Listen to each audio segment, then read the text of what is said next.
Bienvenue à la webdiffusion. N'hésitez pas à poser vos questions lors de la présentation en les inscrivant dans l'espace prévu à cet effet. Ainsi, nous pourrons y répondre à la fin de la présentation. Nous vous souhaitons une bonne webdiffusion.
Bonjour à tous et à toutes. Je suis Leïla Copti, présidente de Copticom Stratégie Relations publiques et il me fait grand plaisir de vous souhaiter la bienvenue à l'Agora métropolitaine 2021. Alors, l'Agora métropolitaine, c'est ce grand rendez-vous que la société civile et les élus du Grand Montréal se donnent à tous les 2 ans pour suivre l'évolution du plan métropolitain d'aménagement et de développement de la CMM, le PMAD, qui a maintenant 10 ans. Et on a opté cette année pour une formule en format virtuel avec la pandémie. Alors, ce sont des rendez-vous qu'on se donne à tous les vendredis sur des thématiques bien précises. On a déjà eu 5 webinaires. Le premier qui était sur comment freiner l'étalement urbain. Le deuxième sur comment diversifier les sources de financement des transports collectifs pour permettre aux municipalités de développer des services et d'en assurer la qualité. Le troisième webinaire sur la densification intelligente du territoire et la protection de nos milieux naturels. Ça a été suivi par un autre webinaire sur la ruralité et la protection du territoire agricole.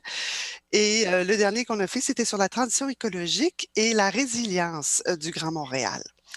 Et à la demande générale, 2 rendez-vous supplémentaires ont été ajoutés.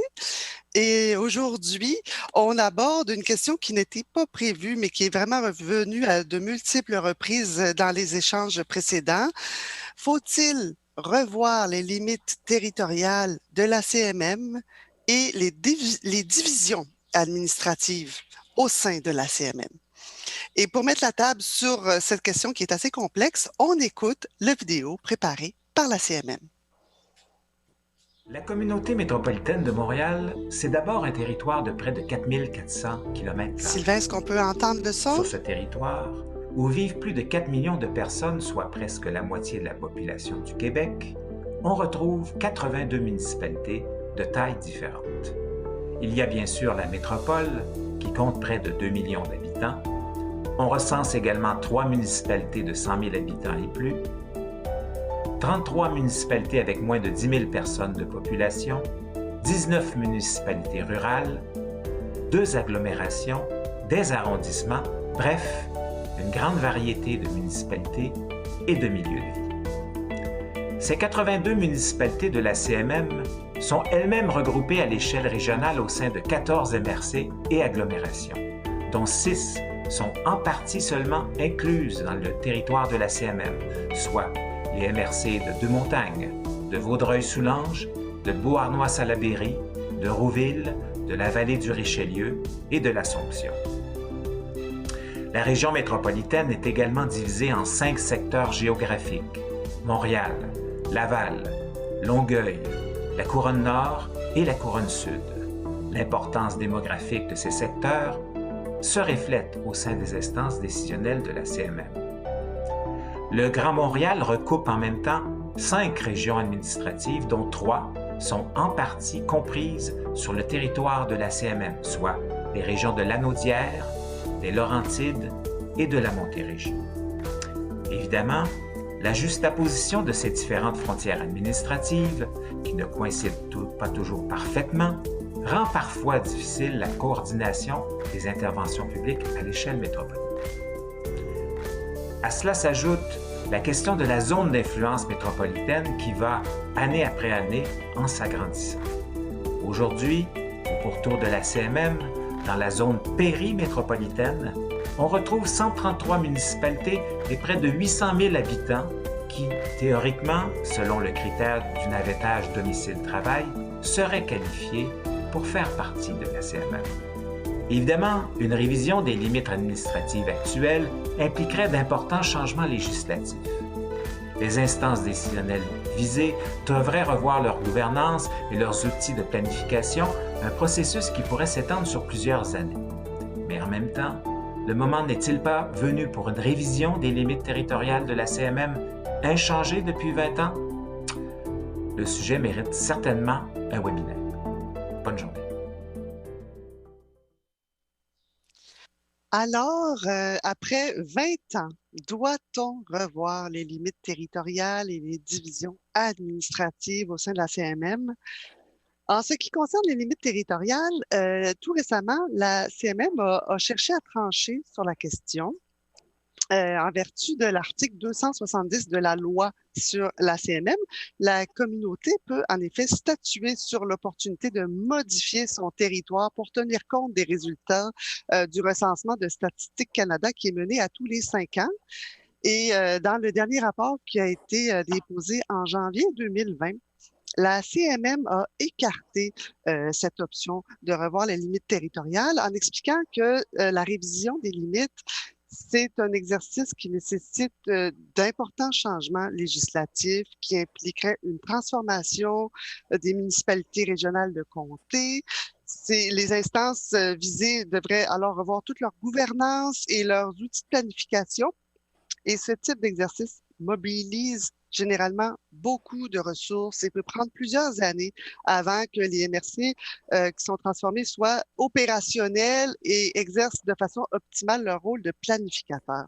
Alors, la proposition que la CMM a faite dans son rapport, c'est plutôt de conclure, de faire des ententes avec les municipalités locales et régionales qui sont limitrophes à la communauté.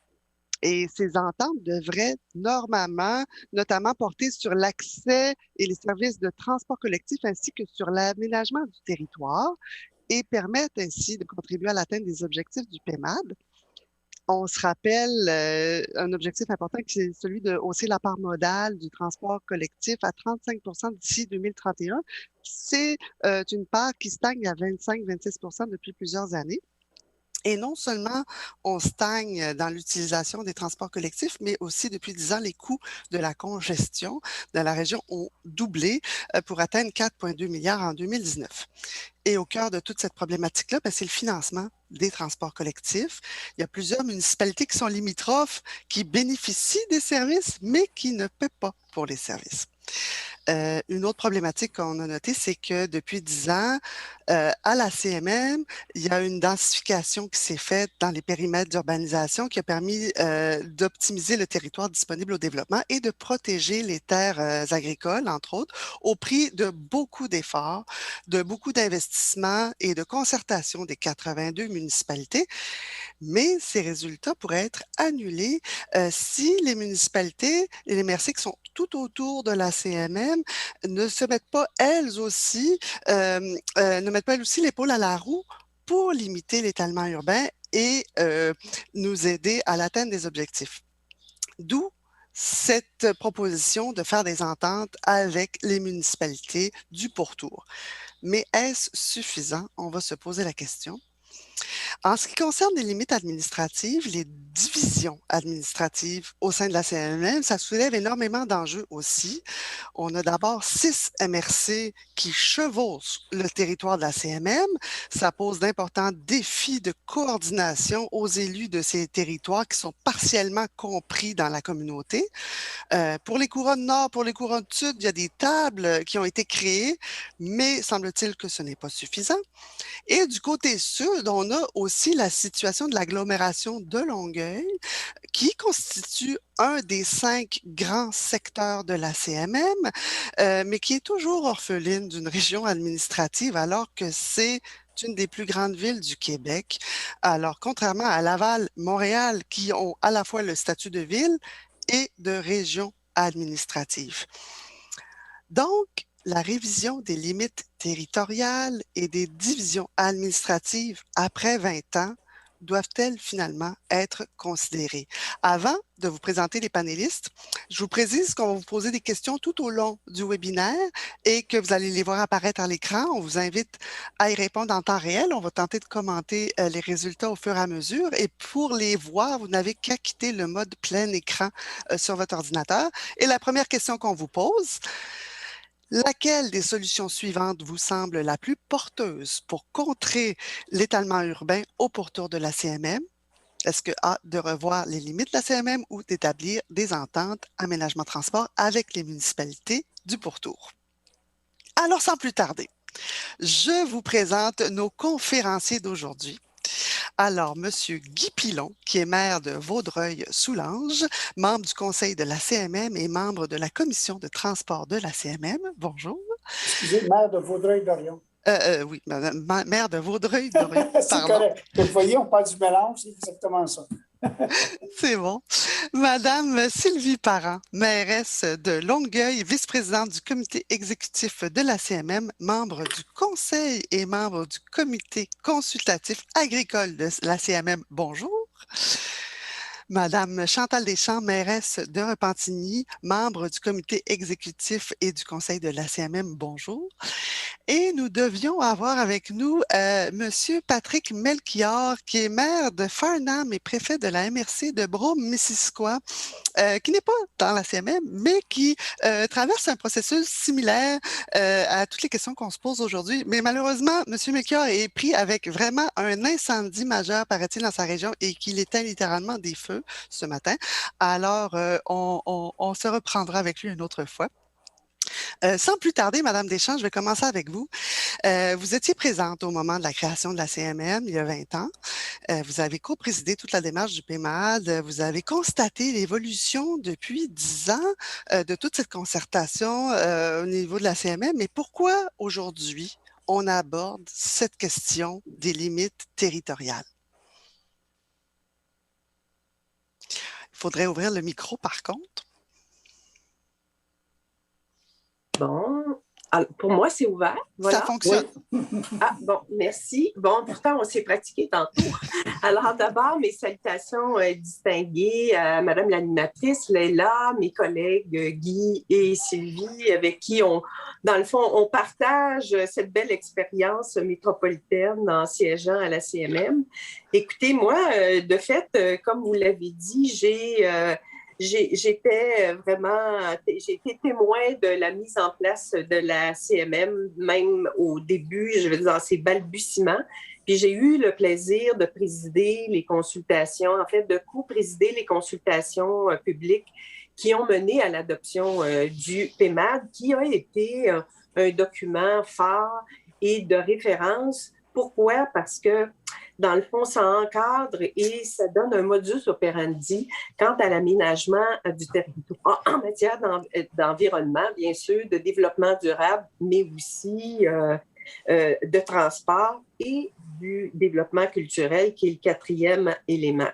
Et si on se pose la question aujourd'hui, c'est que, en fait, moi, je vous dirais que depuis la création de la CMM, je vous dirais que le territoire a changé. On a vu un aperçu tantôt là, dans les vidéos et l'information qui nous était transmise. Mais également, je vous dirais, au-delà de ça, avec l'arrivée du PEMAD, alors c'est sûr que ça a changé nos vies alors, dans les municipalités. Et on a établi, je veux dire, quelque chose qui était un précédent au Québec. Et dans la grande région métropolitaine, on établit un périmètre métropolitain qui n'est pas parfait. Alors, on l'a vu là, sur la carte, là, ce que ça donnait, mais quand même qui a arrêté tout le débat de y a-t-il étalement urbain à l'intérieur du territoire de la CMM? Bien, depuis l'adoption du PEMAD, c'est non. Toutefois, on a vu que la vie ne s'est pas arrêtée pour autant, non seulement sur le territoire de la CMM, mais à l'extérieur, parce qu'il faut penser et rappeler que dans tout ce qui s'appelle la zone périmétropolitaine, donc en dehors, là, ben, c'est 133 municipalités qui représentent pratiquement 800 000 habitants qui viennent sur le territoire de la métropole, en fait, le territoire métropolitain, et qui, bien sûr, viennent, bien sûr, faire rouler certainement l'économie, mais aussi qui nous apportent des nouveaux défis et des nouveaux enjeux. Et c'est là où j'étais très heureuse, moi, qu'on ajoute aujourd'hui, je dis, ce panel sur cette question cruciale, à savoir comment est-ce que dans le futur, puis comme on va reviser là, le PEMAD, on va être dans sa deuxième mouture, alors comment on peut avoir et atteindre des objectifs d'une meilleure cohérence là, par rapport aux régions administratives, mais que ça soit aussi que ça tienne compte de la réalité de ce que nous vivons, nous, à l'intérieur de la CMM. Et non seulement le territoire a changé, la population a augmenté, mais je vous dirais que notre relation, nous, les municipalités, nous, les élus municipaux, alors, on a évolué avec la CMM, on a apprivoisé la CMM. Et si bien qu'à l'origine, je vais parler pour la Couronne Nord, alors je peux vous dire, nous, qu'on n'y voyait pas notre intérêt. Sauf que, dans le fond, avec la stratégie des petits pas, les politiques qu'on a vues s'adopter au fil des ans, que ce soit le PMGMR, que ce soit le PEMAD, d'autres politiques. Le transport, regardez, on a maintenant une nouvelle gouvernance métropolitaine en transport. Puis j'ai dit, c'est pas fini, là. La CMM a 20 ans, là. Alors, c'est quand même jeune comme organisation. On a appris à vivre dans cet esprit métropolitain, puis je dirais que de plus en plus, on développe le réflexe métropolitain. Mais, je dis, ça ne règle pas tout une fois qu'on a dit ça, que les attitudes se sont améliorées, que les positions, dans le fond, on a compris qu'on était pas mal plus fort à travailler ensemble parce que la CMM, ben, c'est quand même 53% en fait de l'effort économique du Québec, là. Fait que, tu sais, c'est sûr qu'on a un intérêt à travailler ensemble. Mais avec les dimensions que prennent, je veux dire, la cartographie qu'on a vue tantôt, là, moi, je vais vous donner un exemple, puis je suis persuadée, on va pouvoir aborder ça plus à fond tantôt, là. Mais sur la Couronne Nord, on a bien sûr 5 MRC, mais où on a des municipalités qui chevauchent, alors moi, j'appelle ça être d'empenture, de 2 régions administratives. Alors, moi, je suis mairesse de la ville de Repentigny, préfète de la MRC de l'Assomption, mais chez nous, 5 municipalités, dont une qui est hors CMM. Alors, je peux vous le dire, tantôt, quand on sera rendu à étaler, dans le fond, la complexité de ce que ça veut dire concrètement pour les citoyens et les auditeurs, bien, à l'autre bout du territoire de la Couronne, c'est la même chose. Alors, on a une MRC 2 montagnes, où la seule ville qui ne fait pas partie de la CMM, alors, c'est Saint-Placide. Là aussi, ça prend un plan A, un plan B à chaque fois. Pourquoi? Parce que quand on vient pour appliquer les règles de la CMM, les politiques avec lesquelles, dans le fond, on est habilité de travailler, mais ça prend toujours, j'ai envie de dire, un plan A, un plan B, parce qu'il y a toujours un partenaire qui est un autre ou d'autres municipalités, je veux dire, qui ne sont pas tributaires de ces mêmes juridictions-là. Et je vous le dis, le territoire a augmenté. Chez nous, la Couronne, là, maintenant, c'est plus de 600 000 habitants, c'est 616 000 habitants. On vient de déposer un mémoire dans le cadre des consultations que j'ai eu le bonheur de présider, les consultations de la RTM sur le plan stratégique de développement. Et on a déposé un mémoire et mis à jour nos données.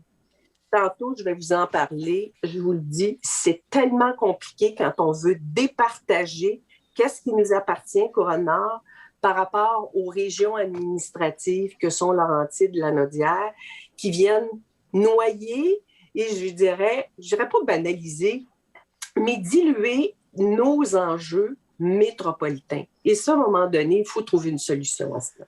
Merci, Mme Deschamps. Je pense que ça met vraiment à la table.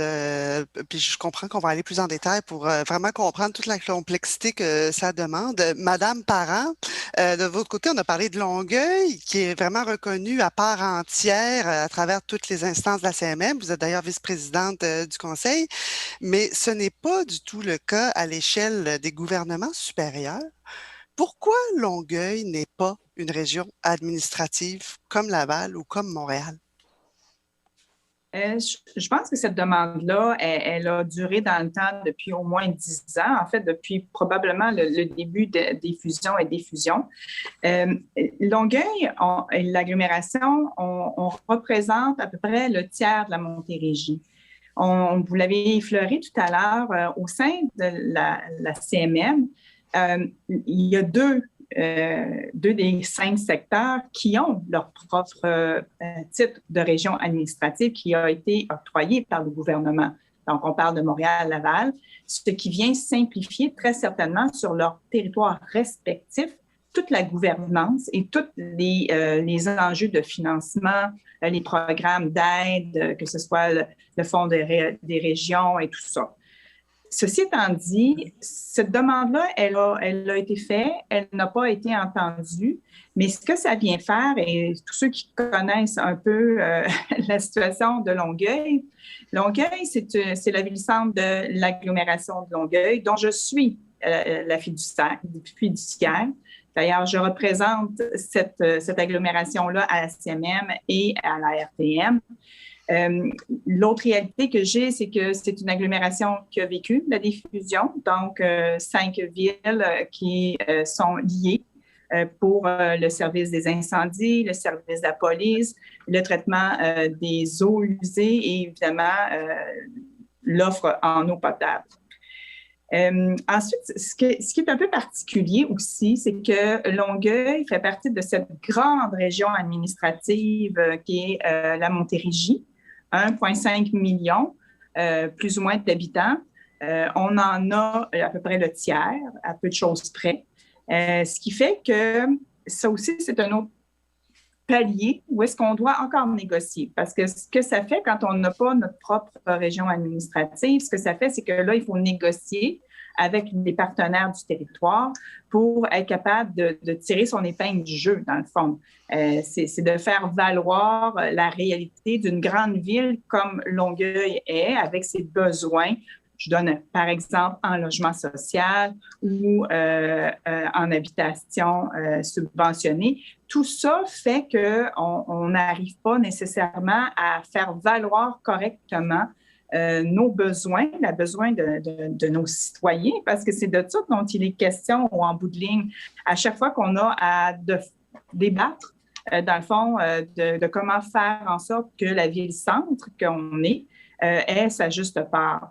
Donc, c'est des négociations qui doivent avoir lieu dans la Montérégie, mais aussi, vous l'avez effleuré à la table des préfets de la Couronne Sud et la table de concertation de la Montérégie. Donc, on a à faire valoir, moi, je suis considérée comme une MRC, mais en fait, c'est une agglomération parce qu'on n'est pas une MRC, mais avec 14 autres préfets qui représentent chacun le RDC. Donc, là aussi, il faut réussir à négocier des choses, à faire valoir l'importance.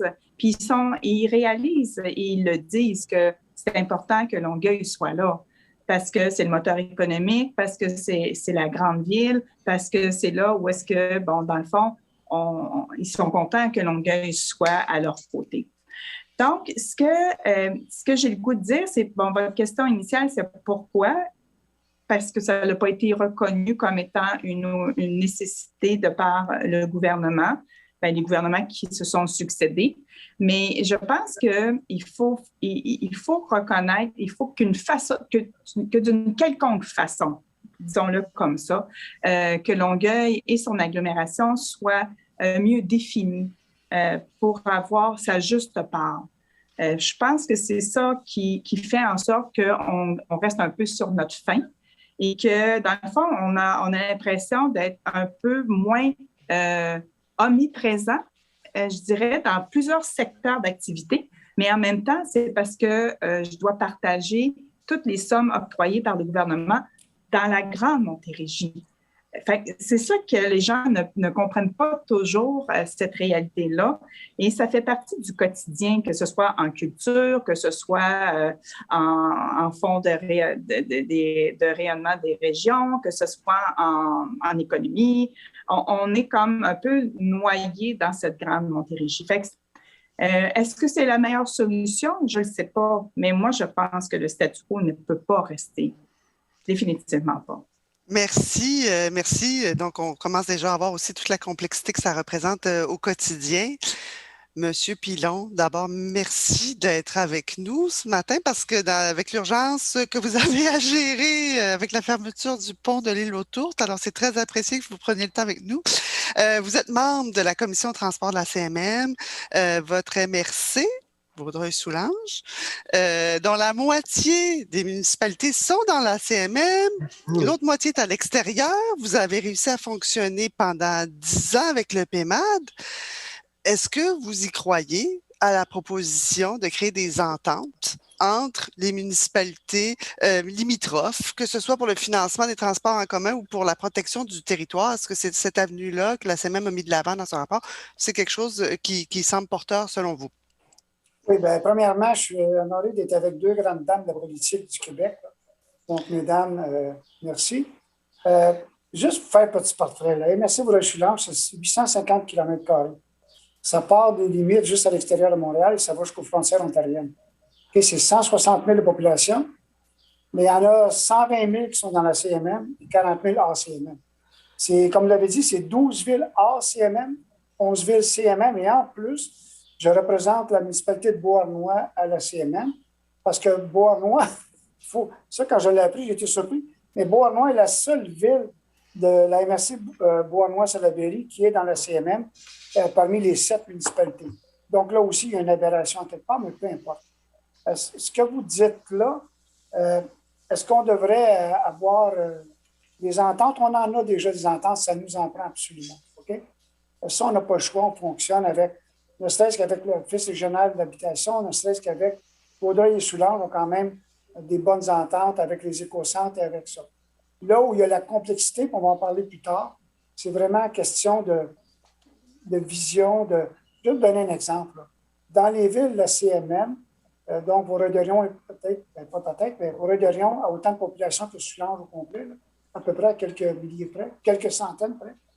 Donc, on a entre 40 et 50 langues différentes qui se parlent.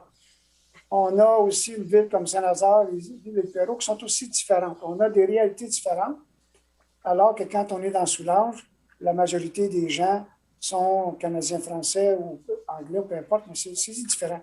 La base de ma discussion, c'est qu'on est vraiment différents et on est ensemble. Mais le problème qu'on a présentement, oui, c'est beau avoir des ententes. Ça, on n'aura pas le choix d'avoir des ententes parce qu'il y a des affaires qui ne fonctionnent pas. Un autre chiffre, ça peut intéresser les gens. Mais dans la RTM, donc ceux qui nous fournissent des transports, les villes de la CMM et de la MRC injectent 5,7 millions, alors qu'il n'y a pas un sou qui est injecté par les villes de Soulanges. C'est correct, ils ne sont pas là-dedans, ou à ce que je sais. Mais par contre, ils viennent prendre le transport dans la région de Vaudreuil pour se rendre là-bas et tout ça. Donc, moi, si vous me dites, est-ce qu'on a le choix? Non, on n'aura pas le choix. Est-ce que vous me dites qu'il faut agrandir la CMM? Non, il ne faut pas agrandir la CMM.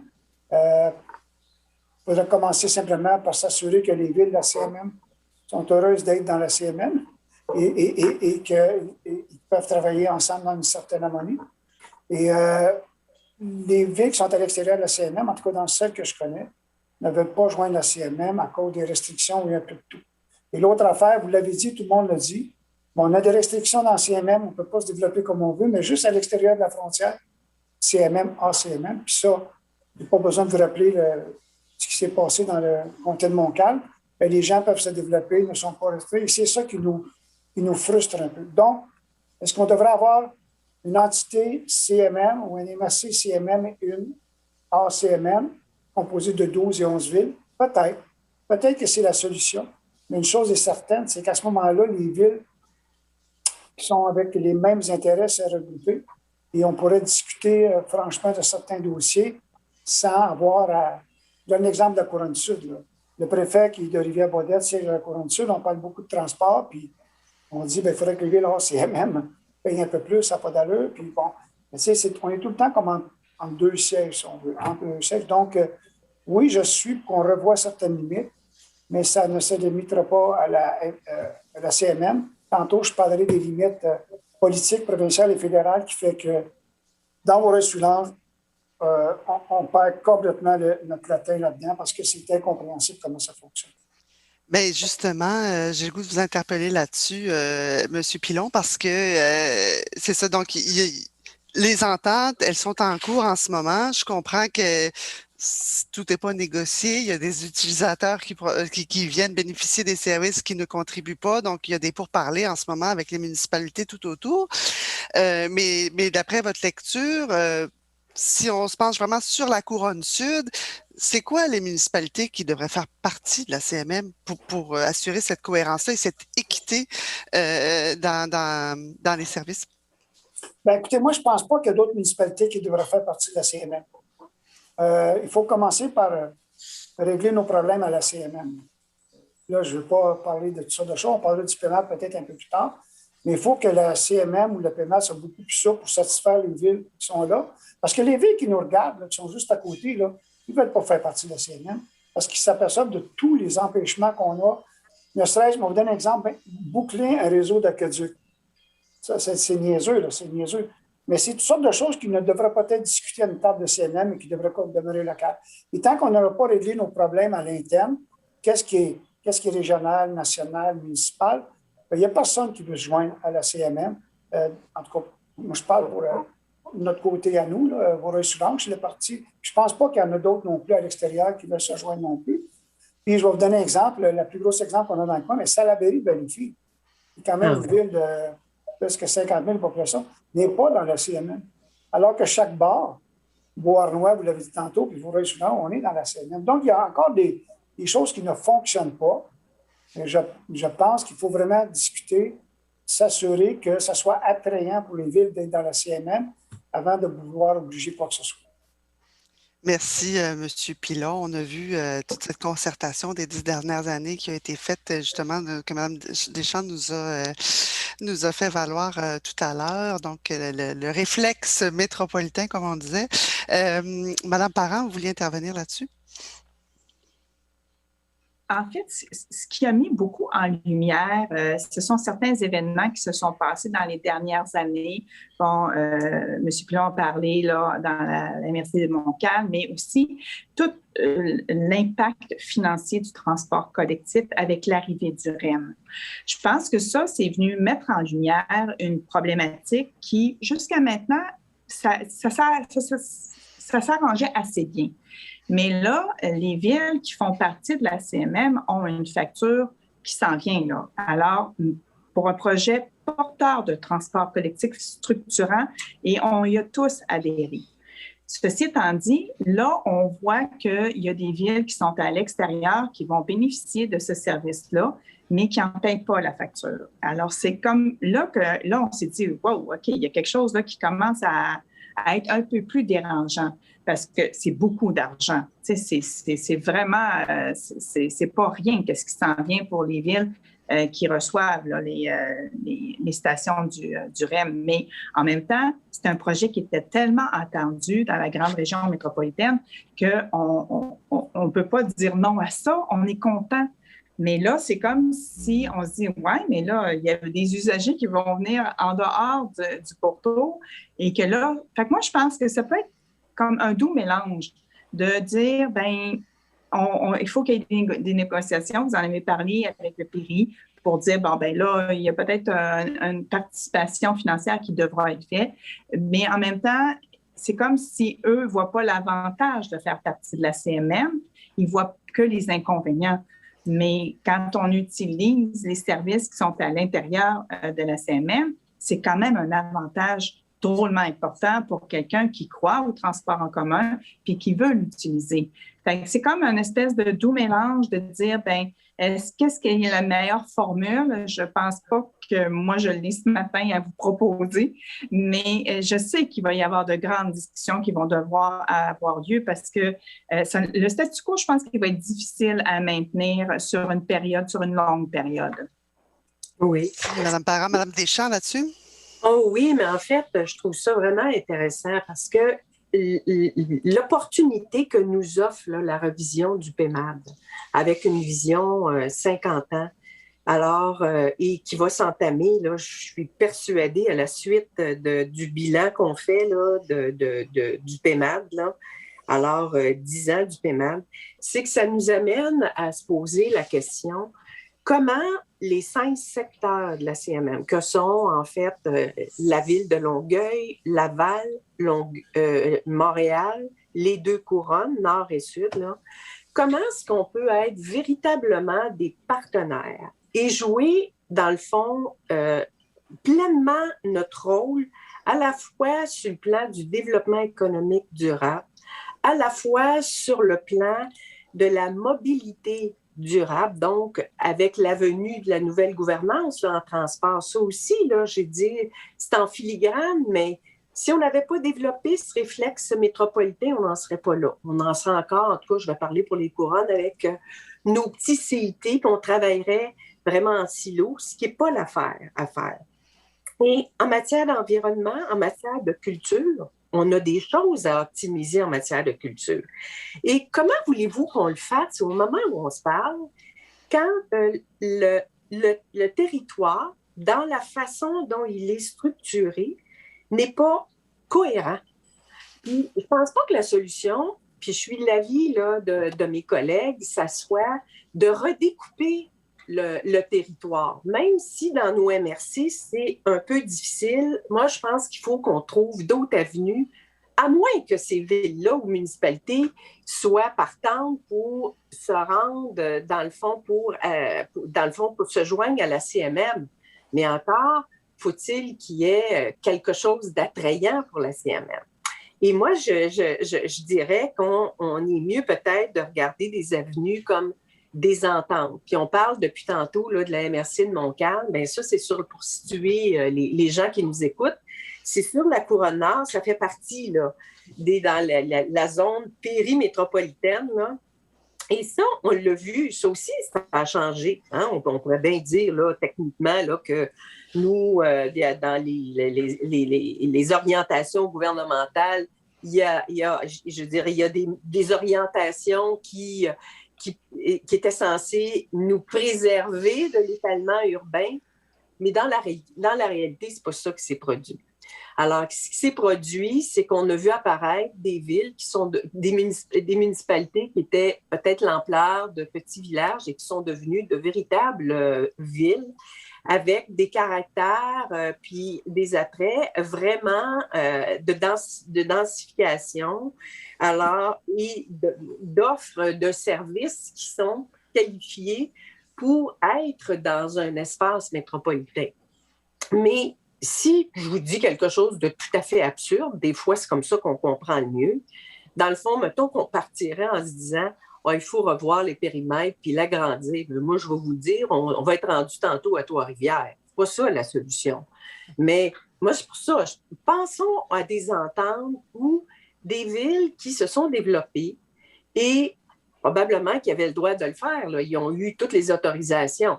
Alors, et qui sont rendus avec des statuts vraiment d'urbanité, ben, il faut à un moment donné, parce que la mobilité fait qu'on va vers les grands centres. Donc, nous, je vais vous le dire, la Couronne Nord, on est envahi. Alors, et le réseau autoroutier n'est pas structurant pour accueillir tous ces nouveaux visiteurs qui viennent travailler soit chez nous, dans la Couronne, ou qui traversent à Laval, ou se rendent encore plus loin, dans le centre-ville de Montréal.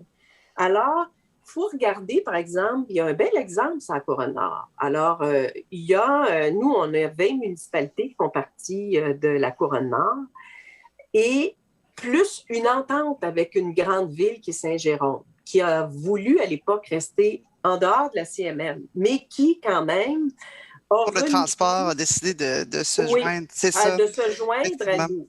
Oui. Peut-être que ce n'est pas suffisant, mais on a là quelque chose de viable. Puis une Alors, concertation qui favorise une équité aussi. Oui. Parfait. Oui. Mm-hmm. Moi, c'est pour ça que je me dis, si on veut véritablement que chacun des secteurs joue leur propre rôle, il va falloir trouver, dans le fond, une façon de faire pour que l'application de la notion centrale et chère aux couronnes, qui est le polycentrisme, c'est-à-dire qu'on ne se déplace pas économiquement juste vers les grands centres, mais il faut que ça serve à tout le monde. Peu importe la taille des municipalités qui font partie du club de la CMM, il faut que cette notion de polycentrisme-là puisse être applicable pleinement. Merci. Puis c'est ça, cette reconnaissance aussi de la diversité aussi des territoires. On a eu les premiers résultats de la première question. Alors, je crois que les auditeurs, comme vous, favorisent davantage les ententes entre municipalités versus de revoir les limites à 56% versus 44%. Et on pose tout de suite la prochaine question. Est-ce que vous êtes en accord ou en désaccord avec l'énoncé suivant? Les grands secteurs de la CMM géographiques que sont Montréal, Laval, Longueuil, la Couronne Nord, la Couronne Sud devraient chacun former une région administrative. On pose la question. Madame Parent, on a parlé on comprend bien toute la complexité là, que vous avez sur votre territoire avec toutes les différentes structures avec lesquelles vous devez vous concerter, la négociation des budgets, puis en fait de s'assurer que vous ayez la part qui revient pour à la hauteur de ce qu'est la ville de Longueuil et aussi pour assurer un service de qualité à vos citoyens, tous les avantages que ça peut leur procurer d'être une région administrative. Est-ce que vous pensez que ces 5 secteurs géographiques de la CMM devraient devenir carrément des régions administratives? Est-ce que vous pensez que le gouvernement du Québec est ouvert à se pencher là-dessus? Écoutez, je ne sens pas d'appétit de la part du gouvernement de réouvrir les régions administratives. Est-ce que ce serait une meilleure, je dirais, un meilleur partage, disons comme ça, et de rendre ça plus équitable?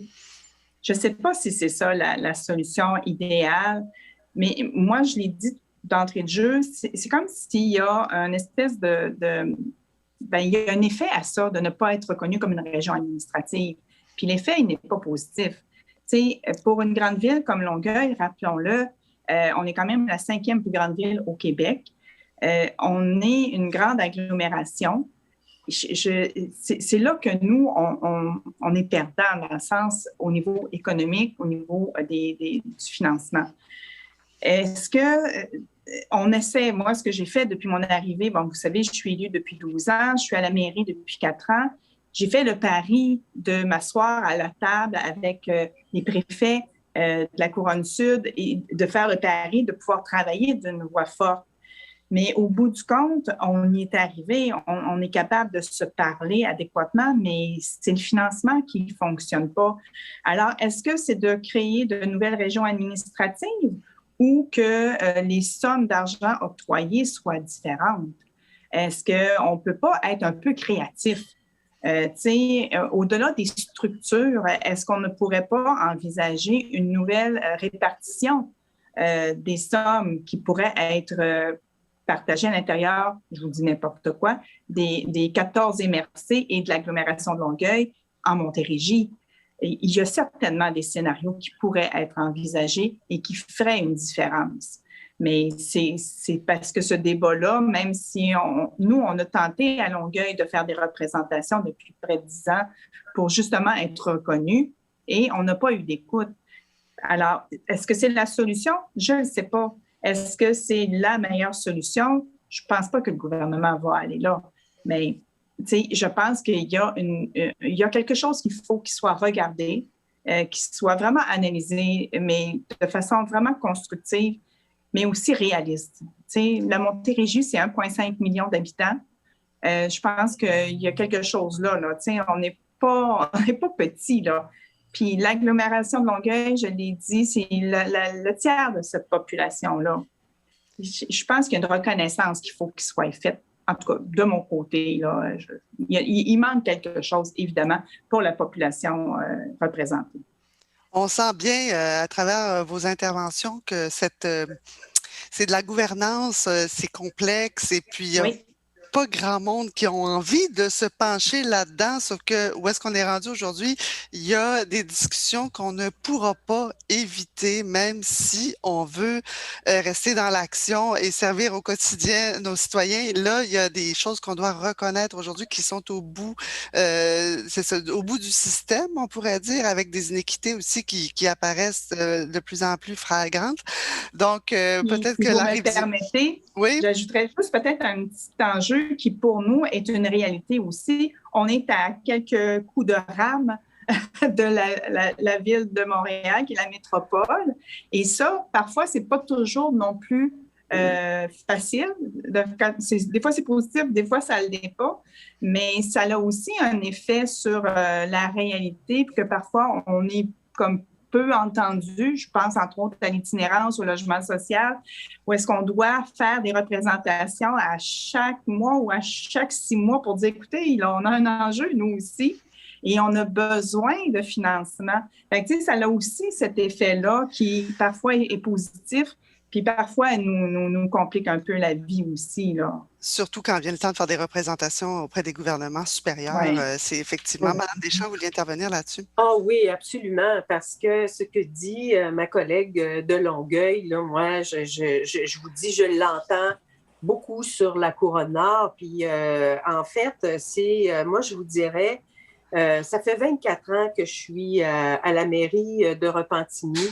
Et moi, je dis ça, on attend tout le temps que le gouvernement soit au rendez-vous.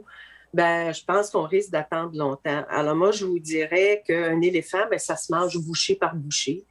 Et je pense qu'à un moment donné, il faut mettre la table, mais à l'échelle métropolitaine, pour sensibiliser nos élus du gouvernement et surtout pour qu'ils comprennent qu'il y a un enjeu de développement économique. Alors, comment voulez-vous? Moi, je pense qu'on est rendu là, dans le fond, à avoir 5 secteurs qui répondent véritablement à 5 régions tout à fait authentiquement métropolitaines. Parce que là, je vous dis, là, moi, je vais juste ouvrir sur un petit exemple, là. Une chatte en perdrait ses chatons. C'est qu'on a, nous, une couronne, mais qui est en fait une sous-région. Mais on est 2 sous-régions. Pourquoi? Parce qu'on est dans la penture de la métropole, donc la CMM, et du côté de chez moi, par exemple, MRC de l'Assomption, MRC Les Moulins, nous sommes dans la belle région de la Naudière. Mais on représente la moitié de la population de la région de la Naudière. Moi, j'aime bien les gens de la Naudière, c'est pas ça. Mais notre réalité, alors, elle n'est pas la même. Alors, je donnais l'exemple quand, à un moment donné, à une table de MRC, où est-ce qu'on est dans la concordance de règlement, alors nous, on applique ceux de la CMM, on a une ville pour qui il faut avoir un plan B. Puis ça, c'est juste, je m'arrête là dans les exemples, là, parce que je vous dis, il y en a des multiples. C'est la même chose pour le reste de la couronne, dans le fond, plus l'ouest de la couronne nord, où Deux-Montagnes, Mirabel, Thérèse de Blainville comme MRC, ils sont ce qu'on pourrait appeler les bases Laurentides, mais la région administrative, ce sont les Laurentides. Bien, là aussi, ils représentent plus que la majorité, dans le fond, la moitié de la population des Laurentides. Et quand on vient pour réclamer des projets porteurs comme couronne, comme sous-secteur au pluriel auprès du gouvernement pour être épaulé, ne serait-ce par des programmes gouvernementaux, on se fait répondre, passez par votre région administrative. Alors là, nos besoins se trouvent dilués, puis être une région là, administrative, pour que ça soit clair, c'est avoir un gouvernement qui est imputable par rapport à nous. Et un gouvernement qui est imputable par rapport à ses programmes dédiés à la nouvelle région qu'on veut être, la Couronne Nord. Je pense qu'on est rendu là. Des interventions gouvernementales spécifiques, que ce soit en transport, en développement économique, en santé, en tourisme, en culture, on peut toutes les nommer. Dans l'histoire, ce qui est intéressant, c'est la ville de Laval. À l'époque, la ville de Laval, si on procédait, je pense que c'était 17 municipalités, là, on remonte à plus de 40 ans, là, 45 ans. Et ça n'a pas pris tant qu'une fois instituée, là, l'île de Laval a voulu être une région. Pourquoi? Parce qu'ils ont compris là, qu'il y avait, dans le fond, étant une région, là, ils auraient aussi cette autonomie-là. Et puis moi, je comprends très bien, la ville de Longueuil, moi, j'étais là, Sylvie, Madame Parent, à la création de la nouvelle ville de Longueuil. Probablement que vous étiez pas loin de vous présenter comme conseillère municipale, mais j'ai connu cette première cohorte-là. Et malheureusement, la nouvelle ville de Longueuil, avec l'agglo de Longueuil, avait demandé au gouvernement de l'époque, alors avec, si je me souviens bien, Mme Harel, qui était à la métropole, d'être une région pour les mêmes objectifs et pour les mêmes motifs. Malheureusement, ça a été refusé. Le gouvernement et le ministère de la métropole n'étaient pas au rendez-vous. Mais moi, je me dis, il faut que ce ne soit que partie remise. Puis 20 ans plus tard, là, moi, je pense que ça se demande. Pourquoi? C'est une question de cohérence en matière de meilleure planification du territoire, puis pour servir le développement économique et la mobilité durable. Merci, Mme Deschamps. Donc, une région administrative pour la Couronne Nord, une région administrative pour Longueuil. Monsieur Pilon, de votre côté, vous avez parlé de ces premières ententes, justement, avec des municipalités tout autour. Vous avez aussi évoqué le cas de Valleyfield et les transports collectifs, c'est le Je rajouterais une petite chose, si vous me permettez. Je m'excuse, Guy. Mais, tu sais, tantôt, on disait, on ne sent pas beaucoup d'enthousiasme aux municipalités qui sont hors CMM de se joindre. Moi, si on a 5 véritables régions administratives, j'ai envie de dire dédiées à la métropole, peut-être que là, il y aura un autre attrait. Je referme Monsieur Pilon, je vous renvoie la balle parce que décidément, c'est une invitation à réagir. Est-ce que je peux dire un mot, Madame? Ah ben oui, c'est pour vous.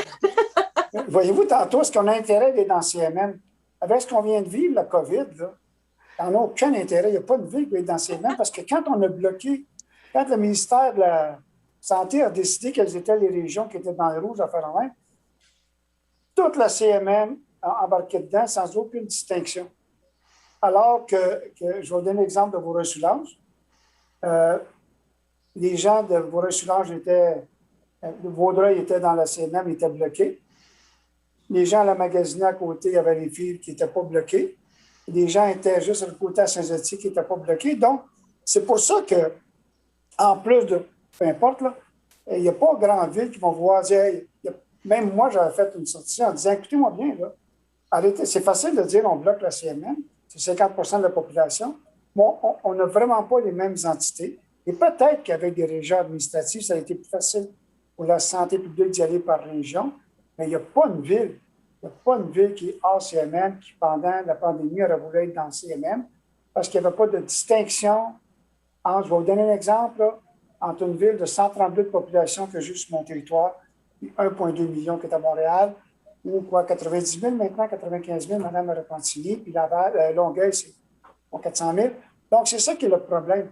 La CMM, c'est correct, mais en plus de tout ça, je répète la dernière fois, la pandémie a fait en sorte que les gens ont même voulu sortir de cette région-là pour aller ailleurs, pour ne pas être pognés avec, excusez le mot, mais pognés avec le terme CMM. Et à la fin, le gouvernement a fait une petite distinction quand il a dit, OK, Montréal, Montréal, Lanaudière, je pense, et Laval. Et là, il a commencé à laisser le sud et le nord un petit peu distincts. Mais c'est une autre région qui fait que les gens ne voudraient pas aller à la CMM et surtout n'auraient pas, à ce moment-là, ils auraient préféré ne pas être considérés dans la CMM. Oui, d'ailleurs, il y a une évolution parce qu'effectivement, dans la pandémie, on voit maintenant les 5 secteurs géographiques de la CMM et c'est maintenant comme ça qu'on découpe les zones. Alors, on voit que le gouvernement a évolué depuis. C'est sûr qu'il y a des impératifs qui doivent venir d'en haut si on veut réduire l'étalement urbain, si on veut atteindre nos objectifs de gaz à effet de serre et tout ça. Et nécessairement, ça ça comporte des changements de comportement, ça va bousculer aussi les choses. La beauté, j'imagine, de la CMM, c'est d'avoir évolué dans ces objectifs qu'on s'est donnés, puis d'aujourd'hui de les apprécier, parce qu'il y a bien quelque chose qui est sorti dans les webinaires qu'on a eu précédemment, c'est cette évolution aussi des élus qui ont compris, avec certaines contraintes, les avantages de tout ça aujourd'hui. Madame Parent et j'ai ensuite Madame Deschamps. Juste rapidement, c'est facile de considérer l'avantage d'un secteur d'être une région administrative parce qu'on a juste à regarder, comme un peu Chantal disait tout à l'heure, Laval a été créée il y a 30-40 ans, région administrative, une ville, une île, et ils ont le vent dans les voiles parce que eux, quand ils gèrent soit la culture ou le fonds de rayonnement des régions, ben, c'est la même entité qui prend ses propres décisions. Puis, non, mais c'est ça l'avantage d'être une région administrative avec un secteur beaucoup mieux défini. C'était ça la représentation qui avait été faite à l'époque pour Longueuil, parce que justement, on connaissait l'impact positif que ça pouvait avoir sur un secteur quand même densément peuplé. Là. Fait que je voulais juste faire valoir, dans le fond, l'impact que ça a, cette reconnaissance d'une région administrative. Parfait. Madame Deschamps, vous voulez compléter? Oui, en fait, moi, je veux juste rappeler qu'une municipalité, c'est un organisme vivant. Imaginez, la CMM, c'est 82 municipalités, donc 82 organismes vivants. On vit dans l'interdépendance, mais aussi l'interdépendance par rapport au périmétropolitain. Alors, c'est sûr que moi, je reviendrai encore à la charge avec, je pense que la meilleure des solutions pour la pérennité de la CMM et pour la cohérence de l'aménagement et la planification, ça demeure des ententes. Puis des ententes bien ciblées, bien ficelées, mais qui vont respecter le dynamisme de chacune des municipalités puis leur permettre de jouer véritablement leur rôle.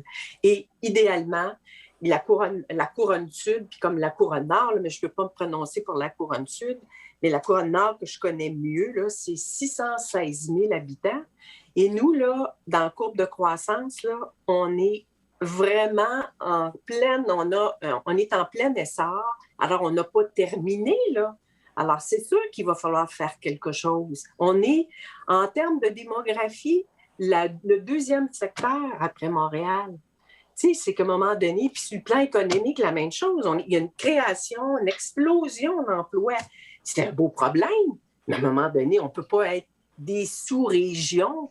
Alors, écoutez, s'en sortira pas.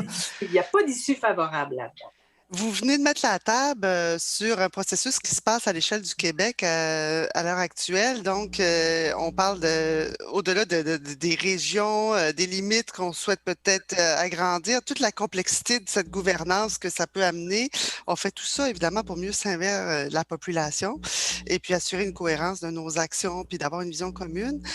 Vous avez beaucoup parlé d'interdépendance. Comment le gouvernement du Québec, qui en ce moment comment il devrait intégrer cette interdépendance, la complémentarité des territoires à travers la stratégie nationale d'urbanisme et d'aménagement des territoires qu'il est en train de mener, parce qu'on est un échantillon très représentatif quand même d'un gros morceau du Québec. Comment on devrait, quel conseil on devrait leur donner là-dessus là, pour qu'ils en tiennent compte, Madame Deschamps?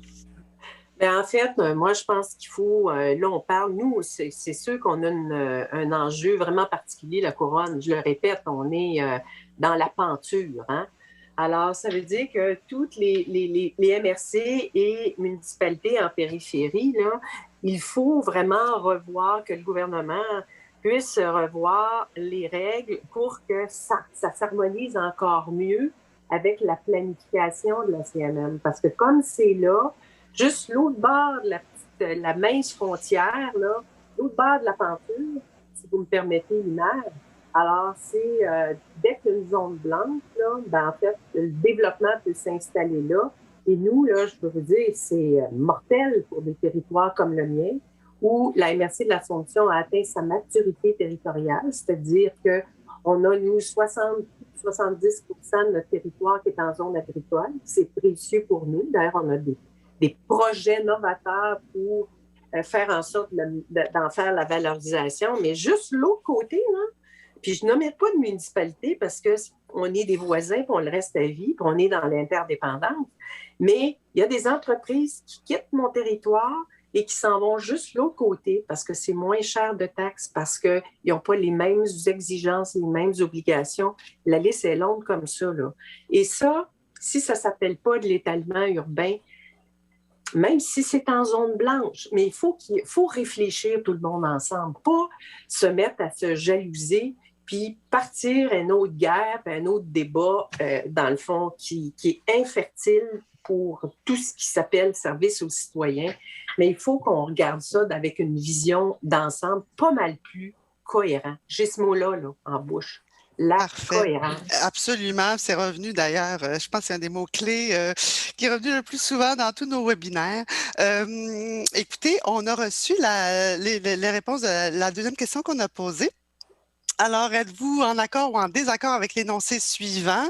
Les grands secteurs géographiques que sont Montréal, Laval, Longueuil, Couronne-Nord, Couronne-Sud devraient-ils former une région administrative? Et quand même, vous avez beaucoup d'appui de ce côté-là. Donc, il y a quand même une compréhension des enjeux, des complexités qui est là. Je note de vos interventions, donc ces régions administratives-là et les ententes à garder, à vraiment développer pour s'assurer vraiment d'un partage et d'une équité et aussi de cette concertation, que ce soit à l'échelle de la CMM, à l'échelle aussi de tout notre territoire au Québec, surtout dans le cadre de cette conversation nationale là, qui a lieu pour la stratégie d'aménagement et d'urbanisme du gouvernement. On va aller, si vous permettez, aux questions du public parce qu'on en a reçu plusieurs et on va tout de suite... alors, une première question concernant le transport structurant et l'enjeu de son utilisation pour les municipalités qui sont situées au pourtour. Est-ce qu'il ne serait pas envisageable d'adopter une tarification modulée en fonction du lieu de vie de l'usager? Par exemple, un forfait moins dispendieux pourrait être proposé pour les usagers résidant dans la CMM sous preuve d'une justification de domicile. Est-ce que je peux répondre? Oui, j'allais vous interpeller. On a proposé d'avoir minimalement une identification quand on vient chercher des cartes mensuelles ou hebdomadaires, puis on se fait répondre que ce n'est pas faisable. Tu sais, je veux dire, il y a des aberrations. Ça serait tellement facile, c'est ce qu'on a discuté beaucoup sur la Couronne-Sud, c'est tellement facile de dire montre-nous une preuve de résidence, puis voici combien on te charge, mais là, là, les gens font juste traverser, vont acheter une carte dans la ville d'à côté et ils ont les mêmes avantages que les villes qui payent le montant à la RTM, XO et XYZ. Mais ça prend une volonté gouvernementale. Il faudrait que les instances qui s'occupent du transport, je pense que c'est XO dans ce cas-là, acceptent ces choses-là. Qu'est-ce que c'est de demander une pièce d'identité quand on va chercher? Mais même ça nous a été, à ce que je sache, refusé depuis des années. Ça devrait commencer par ça. Et oui, vous avez tout à fait raison. Parce que même nous autres, dans la CMM, on n'a pas les mêmes tarifs. Okay? Que tu es sur l'île de Montréal et que tu es dans Vaudreuil-sur-Lange, tu n'as pas les mêmes tarifs. Alors pourquoi ceux qui sont à l'extérieur ne devraient pas être tarifés d'une façon différente? C'est la base. On pourrait au moins commencer par ça, j'en suis tout à fait certain. D'accord. Est-ce que quelqu'un veut réagir à ça? Oui, Mme Deschamps. Oui, en fait, à la RTM, là, qui est l'instance de gouvernance métropolitaine et qui doit, bien sûr, faire approuver tous ces grands projets par la CMM, là, ben, on vient d'adopter le grand projet de refonte tarifaire parce qu'il faut se souvenir qu'on avait à peu près comme plus de 700 titres alors, différents à l'échelle du territoire métropolitain. Ouh! Alors, mettez-vous à la place d'usager. Ce n'était pas, mettons, un incitatif pour voyager. Et là, on vient avec cette refonte-là, qui n'est pas parfaite, avec sa grille tarifaire qui est loin d'être parfaite, mais de faire quand même une avancée. Donc, c'est la stratégie des petits pas. Moi, je pense qu'il faut qu'on regarde, dans le fond, qu'est-ce qui se fait comme meilleure recette, meilleure pratique ailleurs dans le monde. Parce que ce qu'on vit là, ici, dans la région métropolitaine et au Québec, ça s'est vécu là, ailleurs. Je pense dans les grandes régions métropolitaines du côté des villes américaines ou des métropoles américaines comme en France ou dans d'autres pays européens. Et ma compréhension, c'est que c'est toujours un cocktail de mesures qui vont faciliter l'engouement du transport collectif hors territoire, en provenance du territoire qui est à l'extérieur de celui de la CMM, mais qui va être pas mal plus équitable que ce qu'on connaît là. C'est pas juste une question d'acheter un titre plus cher ou moins cher. C'est qu'à un moment donné, il y a les usagers en transport. Puis il faut voir dans toute la problématique de la mobilité, là, avec les réseaux autoroutiers, les voies réservées qui manquent tout le temps, comment voulez-vous qu'on encourage le covoiturage? Comment voulez-vous qu'on encourage le navettage efficace si ça, c'est pas au rendez-vous? Et que rendre attrayant justement ce navettage-là pour les usagers qui sont hors territoire, si toutes ces mesures-là ne sont pas en place. Fait que là, je ne dis pas qu'il ne se fait rien, mais on est encore loin de la coupe au lait. Donc, un cocktail de mesures. Oui. Madame Parent?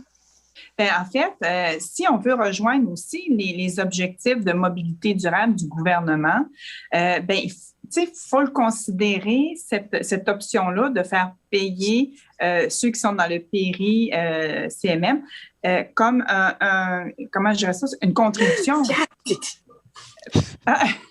Une contribution. Une contribution, dans le fond, à ce besoin de développer le transport collectif. Ça fait partie de nos objectifs communs. Fait que chacun, il faut qu'il paye sa juste part. Moi, je pense que c'est le financement qui est le nerf. C'est ça qui vient. C'est comme si tout le monde en veut, mais personne ne veut payer.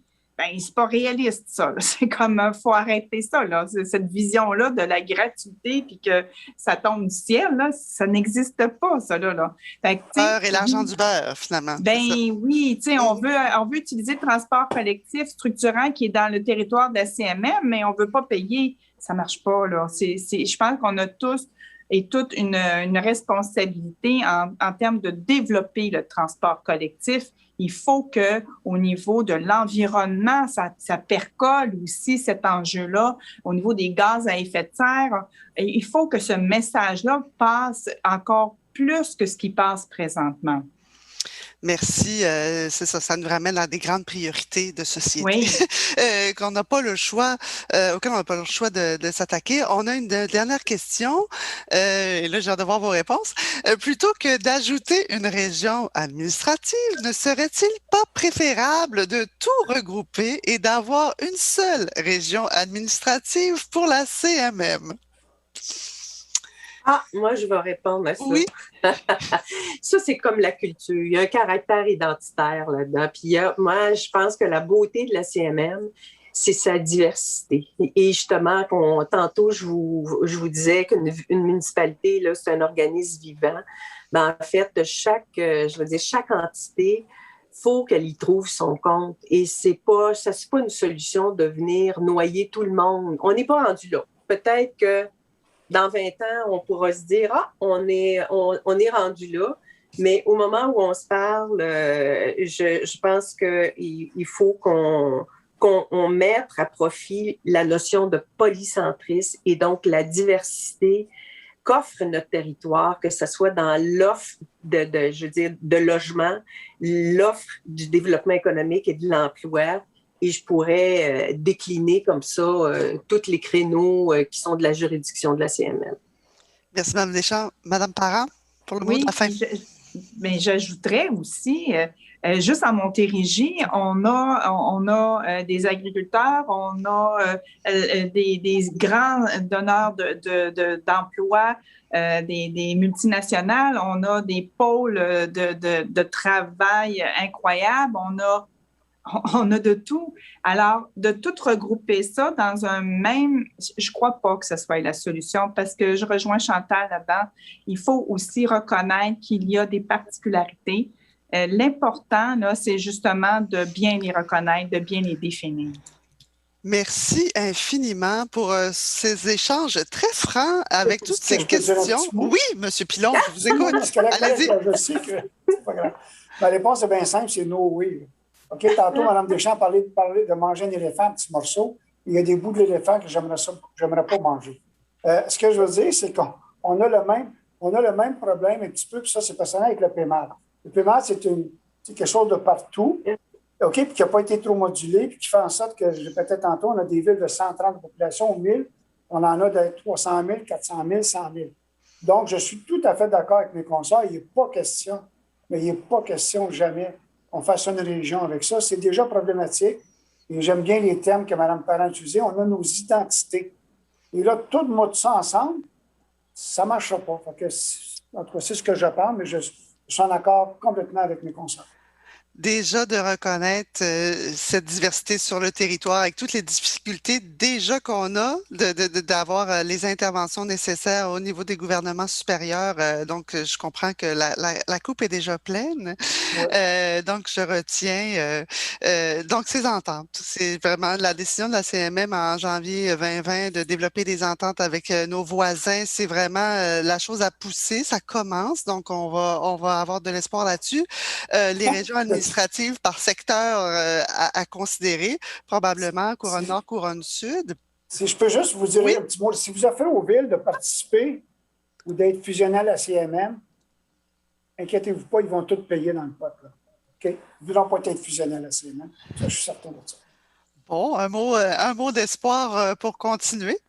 Et je comprends que je pense qu'on va devoir faire un autre webinaire là-dessus parce que la complexité que ça peut demander et même le niveau de concertation pour après 20 ans de CMM va certainement... Oui? Bien, en fait, moi, j'ai juste le goût de dire que c'est peut-être de l'espoir. On met sur la table aujourd'hui comme une espèce des pistes de réflexion, de dire, le statu quo, peut-être qu'il n'est pas souhaitable. On demande, dans le fond, à être entendu, à être reconnu, puis que, dans le fond, les décideurs, ils soient en mode solution pour justement peut-être bonifier, améliorer cette région qui est la CMM, mais aussi trouver des solutions pour qu'est-ce qui ne va pas. Merci, Mme Deschamps. Oui, en fait, nous sommes en présence de deux mairesses qui allons prendre notre retraite de la politique municipale au terme de nos mandats respectifs. Et moi, je me dirais, si j'avais un souhait à faire, c'est profiter de cette révision du PMAD, donc deuxième mouture, pour véritablement, sur le plan de la territorialité, se donner les moyens de nos ambitions et de façon à ce que chaque entité, chaque secteur puisse véritablement jouer son rôle. Merci beaucoup et merci à tous nos conférenciers. Donc, merci à vous trois. Et notre prochain rendez-vous, c'est le 28 mai prochain, donc vendredi. Et on va avoir pour thème l'avenir des terrains de golf.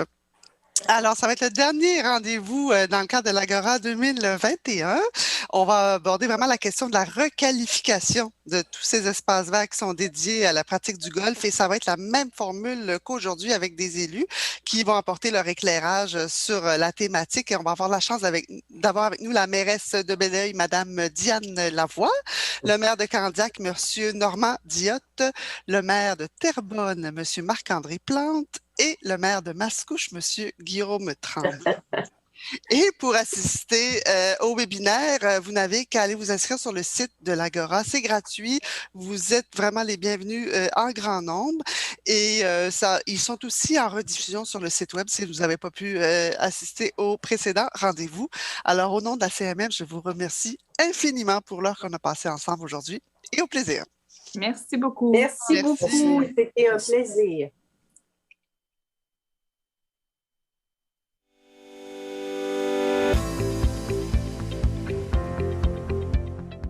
Merci beaucoup de votre participation et à bientôt.